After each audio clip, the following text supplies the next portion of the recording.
RimWorld, World of the Rim, a colony building story generator game in which you manage and ensure the safety, or lack thereof, of your colonists as they struggle to carve out a place on a planet on the fringes of the galaxy. Turn your enemies into friends, friends into enemies, and everyone into furniture. I absolutely love this game. Am I good at it? No. Do I understand it even slightly after dumping hundreds of hours into it? Absolutely not. Will that stop me from embarking on yet another doomed campaign?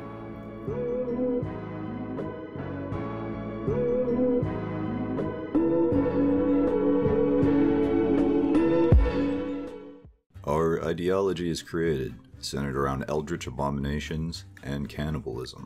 I don't see how this can possibly go wrong. What could possibly go wrong? We make landfall in the center of the map. Our trusty triumvirate consists of Badass, the Enforcer, and Perkins. Let's hope they live up to those names, especially Perkins. With no time to waste, an initial base is established in the mountainside. While establishing ourselves, a transport pod carrying Renegade arrives. We rescue him in the hopes that he will later join us. The days continue to pass as the base expansion picks up, and we focus our efforts on building a temple and starting research. Batteries are ignored to rush geothermal power. There are no breaks or time for reasonable decision making on this train. Food stocks begin to dwindle, and boars are marked for hunting. This will become relevant in the near future. Mere moments later, we encounter our first raider, Brandon Hershel, who is armed with a hatchet and almost as much determination as nudity. I am both terrified and impressed by this man's confidence. Two of our colonists are injured. The Enforcers come down with the plague, and Badass nearly got gored by the boars we hunted earlier. This leaves Perkins as our sole defender.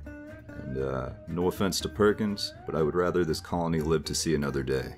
So I draft up Badass to support him. Perkins and Badass move into position.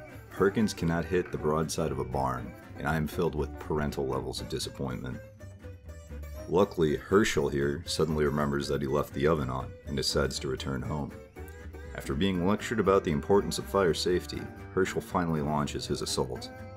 To my bewilderment, it is Perkins who saves the colony from homicidal nudists.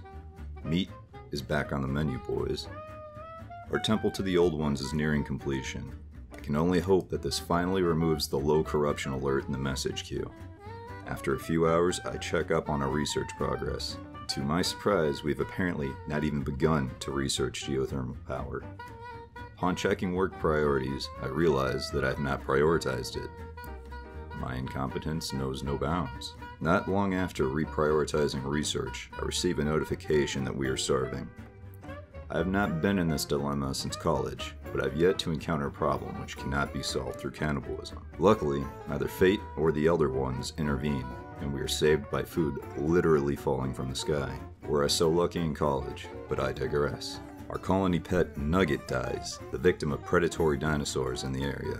This is as tragic as it is confusing to me, as I had no idea we had a colony pet this entire time. Nugget's death requires retribution, and we hunt down the Compsognathus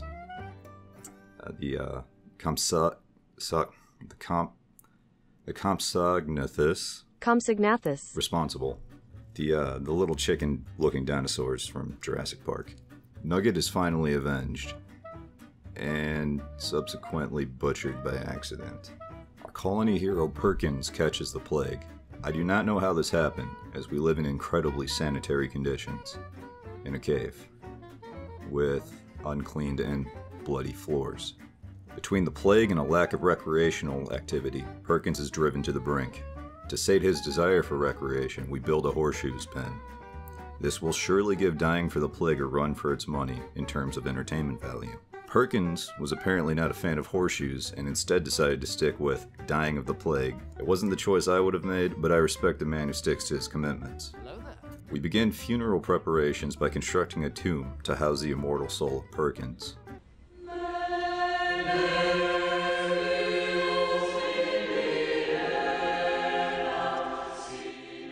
Well, it seems that Perkins' final resting place shall be in our stomachs, rather than in a sarcophagus. Truly a noble send-off, befitting of his heroic stature. Despite butchering one of their closest friends, our remaining colonists are more upset by not having eaten at a table. This is extremely relatable. Things rapidly begin to spiral out of control after the demise of Perkins, as more dinosaurs start hunting us. The beasts are felled, but barely. All is going according to plan.